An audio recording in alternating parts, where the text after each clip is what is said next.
Corona virus का प्रकोप जोरों पर है। इसके मद्देनजर कुछ प्राथमिक चिकित्सा के माध्यम से जनता को बता रहे हैं। इस पर अमल करें, आपको लाभ अवश्य मिलेगा। डीडी न्यूज इंडिया की खास रिपोर्ट।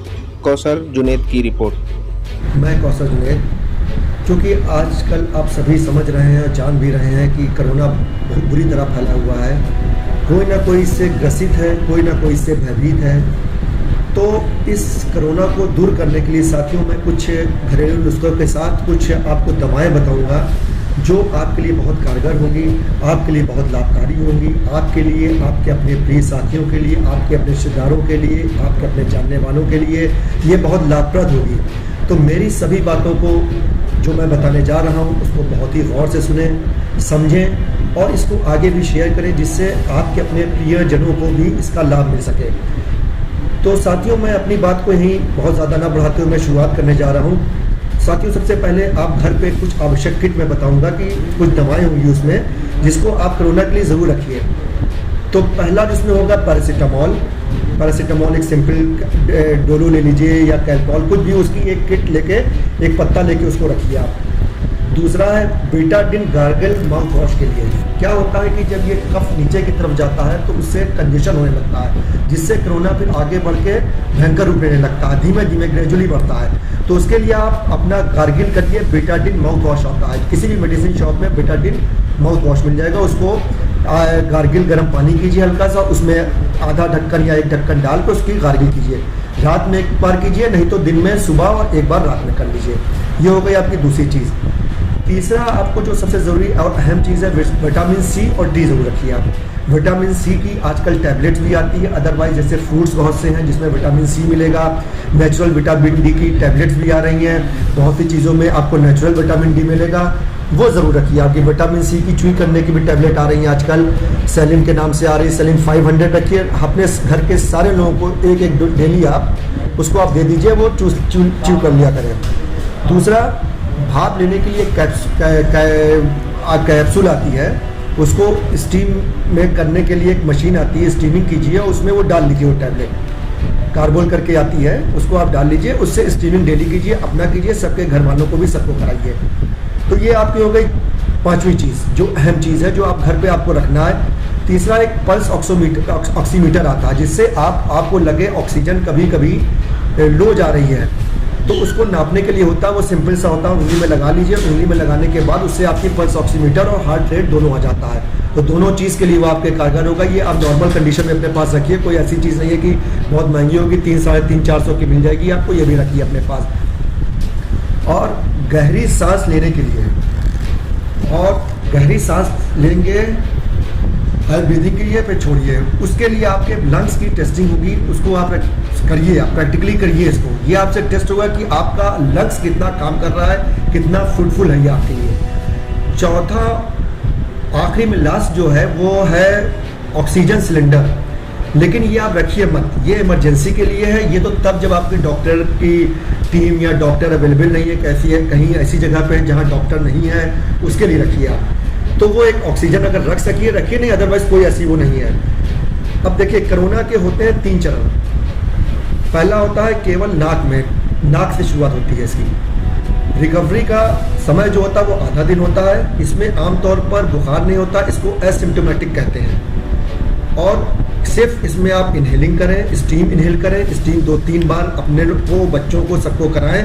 और विटामिन सी ये आप नॉर्मल कंडीशन में शुरू कर दीजिए। थोड़ा सा भी आपको शुरुआत लगे तो आप विटामिन सी और साथ में इनहेलिंग आप शुरू कर दीजिए। जो आपको कैप्सूल बताई है उसको डाल के, उसको उसमें करके वो कैप्सूल इनहेलिंग करना शुरू कर दिए। दिन में 2 या 3 बार कीजिए। दूसरा जो इसका स्टेज होता है वो गले में खराश होता है। इसकी पहले वाली की रिकवरी का समय मैंने बताया था, मतलब जो आने का समय होता है वो आधा दिन का था। अब की ये जो होगा 1 दिन में आपको दिखेगा, 1 दिन में महसूस होगा। सुबह से शाम को आपको मालूम होने लगेगा। इसमें क्या करें, इसमें पहले तो सबसे पहले सिम्टम इसके गले में खराश आपको दिखेगी। गर्म पानी का इसमें गरारा करें, गार्गिल करें, नमक डाल लें थोड़ा सा तो और अच्छा है। पीने में गर्म पानी लें। गर्म पानी तो आप लेना शुरू कर दीजिए, फ्रिज एकदम बंद रखिए, फ्रिज का इस्तेमाल एकदम मत कीजिए। ठंडा पानी, कोल्ड ड्रिंक एकदम बंद कर दीजिए अभी फिलहाल कुछ दिन के लिए। जब बहुत गर्मी होने लगेगी तब उसकी शुरुआत कीजिएगा। उसके पहले कुछ मत करें। और इसी के साथ अगर आपको बुखार हो तो पैरासीटामोल तो आपके पास रखिए, पैरासीटामोल 500, अगर एडल्ट है नहीं उससे रिकवरी हो रही है तो 650 mg आप ले लीजिए। और अगर और भी ज़्यादा लग रहा है तो विटामिन सी, बी और एंटीबायोटिक भी। एंटीबायोटिक सबसे सेफ इस टाइम जो चल रही है एजिथ्रॉल है, एजिथ्रॉल 500, एजिथ्रोमाइसिन उसको कहते हैं, सॉल्ट उसका एजिथ्रोमाइसिन होता है, उसका सॉल्ट जो होता है एजिथ्रोमाइसिन होता है। और वो एंटीबायोटिक 3 दिन या 5 दिन उसको आप ज़रूर लीजिए, वो आप रखिए घर में, वो भी रख सकते हैं उसको, नहीं तो डॉक्टर की कंसल्ट करके आप ले सकते हैं। तो आप एजिथ्रोमाइसिन शुरू कर दिए, 3 दिन या 5 दिन वो लीजिए, पैरासीटामोल रखिए, गार्गिल कीजिए, गर्म पानी पीजिए, लुकवार्म वाटर पीजिए, ठंडा पानी का एकदम सेवन मत कीजिए, ये चीज़ आपको प्रिकॉशन में लेनी है। अब तीसरा और जो आखिरी चरण इसका है वो होता है फेफड़े में चला जाता है, लंग्स में चला जाता है आपके, जिससे आपको खांसी भी आने लगती है, वो सिम्टम और उभरने लगते हैं। इससे जैसे आपको आज शुरू हुआ, आपको लगा कि उसके सिम्टम आया, उसके 4-5 दिन के अंदर ये आपके लंग्स तक पहुंच जाता है। अगर आपने पहले 2 चरण के प्रिकॉशंस नहीं लिया या नहीं ट्रीटमेंट किया तो ये तीसरे स्टेज पे पहुंचेगा, उस टाइम आपकी लंग्स में पहुंचेगा, सांस फूलने लगेगी, सांस लेने में दिक्कत होने लगेगी, ब्रीदिंग प्रॉब्लम होने लगेगी, ऑक्सीजन लेवल नीचे 92 से नीचे जाएगा और थोड़ा गले में कफ जमने लगेगा, थोड़ा सा आपको सांस लेने में दिक्कत होने के साथ साथ कंजेशन महसूस होगा। इसमें आपको क्या करना है, गर्म पानी का गरारा करें पीने का, वो तो आपका सब चल ही रहा है जो मैंने पहले बताया था, vitamin C, B complex, paracetamol ने। गुनगुने पानी के साथ एक चीज़ और मैं ऐड कर रहा हूँ, उसमें नींबू का सेवन भी करें। नींबू या तो उसमें डाल लें या नींबू को उसको अलग से लेके और फिर गर्म पानी लें। ऑक्सीमीटर से अपने ऑक्सीजन लेवल को हमेशा चेक करते रहें, 92, 90 के आसपास जाने पे नॉर्मल होता है, 98, 100 के करीब होता है। अगर उससे नीचे जा रहा 92 से, आप डॉक्टर से कंसल्ट कीजिए या जो मैंने तरीका बता रहा हूँ वो कीजिए। और आप किसी में जब आपको अब ये चीज़ ज़्यादा लगने लगी, इससे दूर नहीं हो रहा है, तो आपके पास PMSCH होता है, हॉस्पिटल होता है, कई corona hospital, covid hospital appoint कर दिए गए हैं, किसी से कंसल्ट कीजिए, वरना टोल फ्री नंबर दिया गया उस पर कंसल्ट कीजिए। और अगर ये चीज़ आपकी सही नहीं हो रही है, अगर 1-2 दिन आपको लग रहा है कि ये चीज़ सही नहीं हो रही ट्रीटमेंट से, तो फ़ौरन आप, आजकल डॉक्टर्स ऑनलाइन परामर्श कर रहे हैं, और अदरवाइज आप किसी डॉक्टर से मिल लीजिए, कंसल्ट कर लीजिए। अभी भी कोशिश कीजिए कि एडमिट होने से थोड़ा बचिए। अगर आपका विल पावर स्ट्रॉन्ग है, आप मजबूत हैं, तो एडमिट होने से थोड़ा बच सकते हैं इससे। और ये सारे ट्रीटमेंट शुरू से करेंगे, हो सकता है कि आपको लंग्स तक जाए भी ना, अगर शुरू से आप प्रिकॉशन लेते रहेंगे।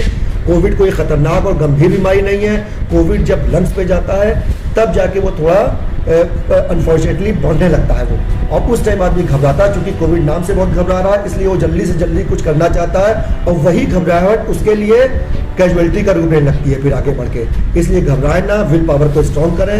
ये एक सिंपल वायरल है, थोड़ा सा बढ़ जाता है तब ये प्रॉब्लम होता है। अब अस्पताल जाने के लिए हम आपको स्टेज बता दे रहे हैं, एकदम नॉर्मल तरीके से बता दे रहे हैं।